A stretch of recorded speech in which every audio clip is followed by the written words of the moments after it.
जिस प्रकार से आज तीसरे चरण के मतदान हो चुके हैं और क्या उम्मीद लगती है आपको गठबंधन की? देखिए, पहले दूसरे चरण में भी गठबंधन बनप रहा है और इसमें जो सबसे बड़ी जो मैं कहूँगा बेवकूफ़ी करी है, इन्होंने गलती करी है कि उसे मिश्रा के लड़के को जो बेल इतनी जल्दी करा ली है, जो आदमी 6-7 आदमियों को मार के 4 महीने में जेल से बाहर आ गया, तो उसका रिएक्शन बहुत ख़राब हुआ है। ख़ास तौर से 3 जनपदों में सीतापुर, पीलीभीत और लखीमपुर खीरी, वहाँ तो इनका तीनों जगह सूपड़ा साफ है। हालांकि लोकदल का गठबंधन का तो आज प्राय समाप्त हो जाएगा, क्योंकि सादाबाद में हम जीत रहे हैं। सादाबाद में भी आज ही मतदान चल रहा है और बड़ा हैवी मतदान हो रहा है प्रदीप कुमार गुड्डू के फेवर में, और शायद सिकंदर राव भी समाजवादी जीत रही है। हाथरस में हम थोड़े कमज़ोर हैं, हाथरस हम शायद हार भी सकते हैं, जीत भी सकते हैं, दोनों बात। और बाकी फिरोज़ाबाद हुआ, शिकोहाबाद हुआ, जसराना हुआ, सकीट हुआ, मानिकपुर हुआ, ये जितने भी इधर के क्षेत्र हैं, मैनपुरी में और आपके इटावा में, जसवंत नगर में, कानपुर देहात, कानपुर शहर, ये जो बेल्ट है पूरी, ये मैं समझता हूँ कि गठबंधन को बड़ी भारी सफलता दिलाएगी और बहुत अच्छा प्रदर्शन तीनों में होगा। मेरा अपना ये मानना है कि 136 सीटें ये पश्चिमी उत्तर प्रदेश में हैं, उनमें से गठबंधन 70 सीटें करीब करीब जीतेगा। मथुरा में आपको क्या लगता है, मथुरा में क्या होगा? मथुरा में तो मैं पहले भी अन्य चैनलों पे अपने विचार व्यक्त कर चुका हूँ और आपके पे भी कह रहा हूँ। मथुरा में हम लड़े तो 5 विधानसभाओं में बहुत अच्छा प्रदर्शन है हमारा, और गठबंधन प्रत्याशी हमारे सभी जगह बहुत कंफर्टेबल पोजीशन में और 2-3 जगह जीतने की भी स्थिति में है। तो इसलिए हमारा तो आंकलन यही है कि 3-2 का रेशो रहना चाहिए और 3-2 से विजय होनी चाहिए। अब कहाँ कौन कौन सी चीज़, क्योंकि मार्ट और गोवर्धन में तो ट्रायंगल फाइट है और बलदेव और छाता में 1-1 है, मतलब एक दूसरे से है। तो रिपोर्ट तो सब जगह बहुत अच्छी आ रही है, बलदेव में भी बहुत अच्छी आ रही है, लेकिन अब वो परसों मुझे वो रामवीर के यहाँ वो पूर्ण प्रकाश मिल गए थे, वो बातचीत कर रहे थे, वो तो 5-5 लाख की शर्त लगा रहे हैं कि 5 लाख रुपए तुम जमा कर दो कुंवर साहब पे, 5 लाख मैं कर देता हूँ और 10 लाख या तो तुम ले जाना, मैं लाऊंगा, 12,000 वोटों से जीतूंगा। तो मेरी समझ में ये नहीं आ रहा है कि इन भारतीय जनता पार्टी वालों को कैसे मालूम है कि 300 सीटें, अमित शाह तो बहुत दिनों से कह रहे हैं कि हम 300 सीटें से ऊपर ला रहे हैं, तो कैसे मालूम 300 सीटें आ रही हैं? इन्हें कैसे मालूम कि जो पूरे मथुरा में, क्या पूरे उत्तर प्रदेश, उस दिन जयंत चौधरी के संग था मैं गाड़ी में, तब भी ये बात हो रही थी भाई बबीता तो क्लियर है, लेकिन वहाँ वो बबीता को भी हरा रहे हैं, 5 सीटें जीतने के दावे कर रहे हैं वो तो मथुरा में। तो अब अगर ये 5 सीटें ऐसे जीत गए तो ईमानदारी से तो जीत नहीं रहे, बेईमानी से भले ही जीत जाए। अब जैसे आज कई जगह शिकायत आ रही है, फेसबुक पर भी चल रहा है, आपने भी शायद देखा हो कि बटन दबा रहे हैं सपा का और पर्ची आ रही है कमल के फूल की, तो ये तो फिर बेईमानी हो रही है। भाई एक ज़माने में मैं जब लड़ा था, इससे गठबंधन प्रत्याशी था लोकसभा, तब सब कह रहे थे कि जीत गए जीत गए जीत गए। जो पोलिंग पार्टियां लौट के आई थी उनने मुझे बधाई दी, और जो लोग थे उनने कहा, अधिकारियों का ये मानना था कि 25-30 की हार जीत होगी, या तो आप 25-30 से जीतेंगे या 25-30 से हारेंगे। हार जीत हुई 2 लाख की। तो ईवीएम की मेहरबानी रहती है, या तो क्योंकि ये रिमोट इनके हाथ में, डिजिटल का ज़माना है, ठीक है ना, तो या तो उससे ये लोग अपनी जीत का दावा कर रहे हैं ज़्यादा से ज़्यादा, अधिक से। जब सेटिंग ही हो गई, सेटिंग गेटिंग का मामला है जी। तो उसमें तो फिर जनता बेचारी क्या करेगी? जनता का तो कोई दोष है नहीं, जनता तो अपना मत का प्रयोग कर रही है, दुखी है।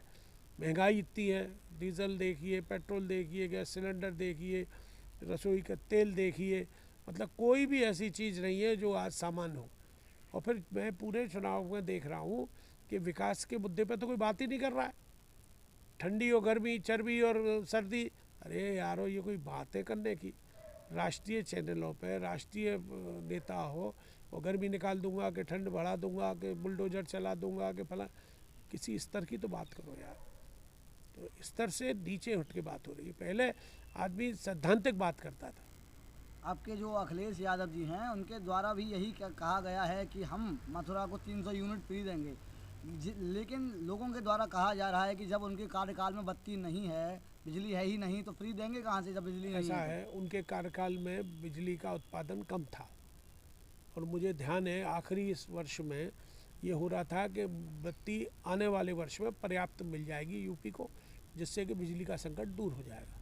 लेकिन उनको अपयश मिला, उस वक्त नहीं हो पाया।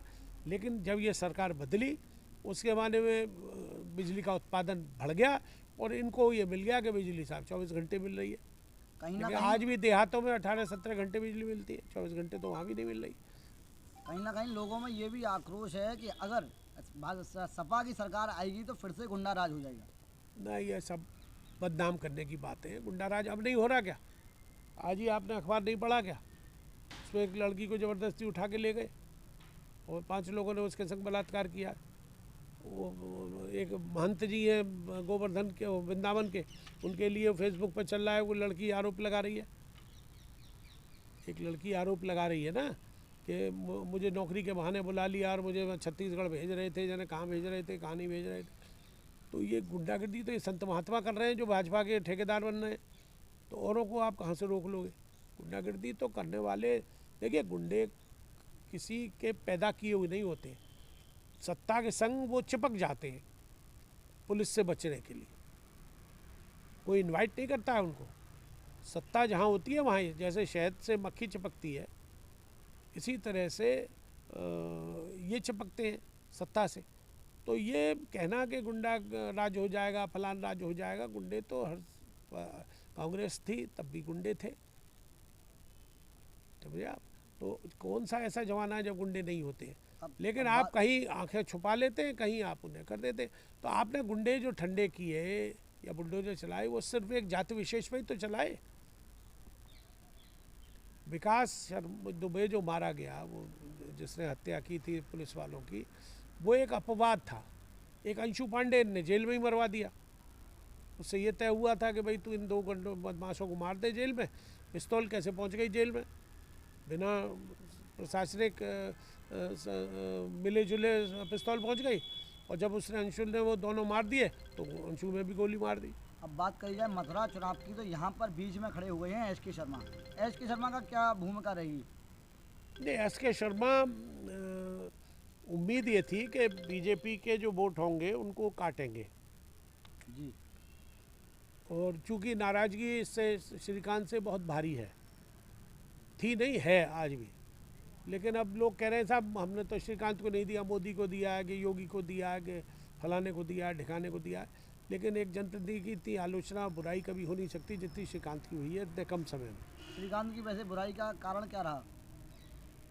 अहंकार, घमंड, एरोगेंसी, मगरूर, जितने अल्फाज उनके लिए इस्तेमाल किए जाएं वो कम है। छोटे समय में ज़्यादा अधिकार जब मिल जाता है, पैसा ज़्यादा आ जाता है, तो प्रभुता पाए काहे मद नाही। तो उन्हें प्रभुता मिल गई, सत्ता मिल गई, कभी पृष्ठभूमि उनकी कुछ थी नहीं, ठीक है ना। तो आदमी को बौरा गई, वो बौराना जिसको कहते हैं ना, तो अहंकार में बौरा गए। तो इस बात का विरोध था, भाई आदमी गुड़ न दे गुड़ की सी बात तो करे। जनता परेशान होकर जाती थी उनके पास, चाहे बिजली की समस्या, चाहे वो किसी भी काम के लिए, सामान्य काम के, सड़क, बिजली, खरंजा, पानी, नल, गंदगी, सफाई। उन्होंने अपना मेयर भी बनवा लिया, वो भी नहीं कर पाए। गंदगी के अंबार बह रहे हैं, नाले पटे पड़े हैं, उसे तमीज़ ही नहीं है कैसे चलाया जाता है नगर निगम को। अब जिस प्रकार से भाजपा के द्वारा भी यूनिट बिजली के सस्ते कर दिए गए हैं, जिस प्रकार से 7.5 ये सब लुभावने वादे हैं, चुनावी वादे हैं। ये कभी न पूरे हुए न कभी पूरे होंगे, ये सब बकवास है। हमने तो एक बार देखा था, वीपी सिंह की जब सरकार आई थी तो उन्होंने कहा था मैं सारे किसानों के कर्जे माफ़ करूँगा। तो हर किसान के, चाहे वो छोटा था या बड़ा था या मजूला था या कोई था, उन सब के 10,000 रुपये कर्जे माफ़ हो गए। मेरे भी माफ़ हुए थे, मैं भी किसान हूँ। उसमें ये नहीं देखा कि बड़ा किसान है कि छोटा किसान है। आज छाँट छाँट के LDB के कर्जे माफ़ कर दिए, कि कोऑपरेटिव के माफ़ कर दिए। अरे किसान तो किसान है भाई, किसान पे कर्जा है तो उसको माफ़ करो। और मैं इसका बहुत ज़्यादा पक्षधर नहीं हूँ कि ये माफ़ी की जाए या लोभ लालच दिया जाए। आप मेरिट पर चुनाव लड़िए, मेरिट पर चुनाव जीतिए। जिस प्रकार से भाजपा झूठे प्रलोभनों से चुनाव नहीं जीता जा सकता। जिस आप प्रकार जीत तो सकते हैं, लंबी दूरी नहीं जाएगी उसकी। जिस प्रकार से भाजपा के द्वारा दोबारा से श्रीकांत शर्मा को टिकट दे दी गई है, तो क्या अब की बार जीत पाएंगे? संघर्ष में है, संघर्ष में है, हार भी सकते हैं, क्योंकि जैसा मैं सुन रहा हूँ प्रदीप माथुर को बड़ा अच्छा मतदान हुआ है और श्रीकांत जी को भी, सॉरी, इनको एस.के. शर्मा को भी अच्छा हुआ है, लेकिन उतना अच्छा नहीं हुआ जैसे उठे थे एस.के. शर्मा, बीच में फिर वो थोड़े थम गए। क्या कारण रहे, क्यों नहीं वो उतना कर पाए? नहीं तो वो एक नया चेहरा के रूप में, और ब्राह्मणों का उनको मत मिलना चाहिए था जितना मिला नहीं, क्योंकि माइनॉरिटी का यहाँ काफ़ी वोट है, 60-62 हज़ार वोट है, उसमें बहुतायत में प्रदीप माथुर है, बटा नहीं है माइनॉरिटी का वोट। तो आपके हिसाब से मथुरा में विधायक प्रदीप माथुर बन सकते हैं? हाँ, बन भी सकते हैं। अब मैं ये गारंटी तो नहीं ले रहा, लेकिन संघर्ष है दोनों में, तीनों में। अगर मेरा ये मानना है कि एस.के. शर्मा अगर चले गए 60 हज़ार से ऊपर जी, तो श्रीकांत 100% हार जाएंगे, और ये अगर 50 से नीचे ही रह गए, 40 और 50 के बीच में एस.के. शर्मा, तो फिर श्रीकांत भी, दुर्भाग्य होगा ये मथुरा का, जीत सकते हैं। प्रदेश में किसकी सरकार बन सकती है? गठबंधन की बनेगी।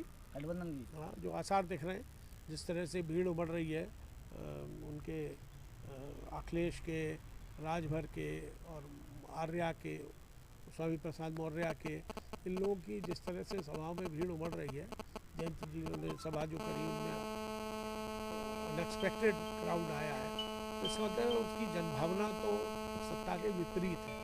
थोड़ा सा इनको एडवांटेज जो मिल रहा है वो ये नाजवाज जो बांटा है ना इन्होंने, जो प्रलोभन दिया है, लेकिन जनता तो बेचारी भोली है, उन्हें ये नहीं मालूम है 31 मार्च तक है बस, मार्च के बाद ठन गोपाल, फिर कुछ नहीं मिलेगा। लेकिन महिलाएं और जो पुरुष हैं, गरीब लोग हैं, उनको ये लगता है कि भाई सरकार हमको अन्न दे रही है, चीनी दे रही है, वो क्या नाम है, ये दे रही है, रिफाइंड दे रही है, तेल दे रही है, चना दे रही है, और ये नमक दे रही है। तो बहुत से ने तो मुझसे ही कहा है कुंवर साहब तो आपको नमक खा रहे हैं, तो अब नमक का हक तो आदमी अदा करता ही है। तो हो सकता है कुछ महिलाएं बहक गई हो, महिलाओं ने बीजेपी को दिया हो वोट, मैं इसको डिनाई नहीं करता, उसका फैक्टर है जी। लेकिन ये सब काल कपोल कल्पित हैं, ये इससे ज़्यादा लंबा राजनीति नहीं की जा सकती।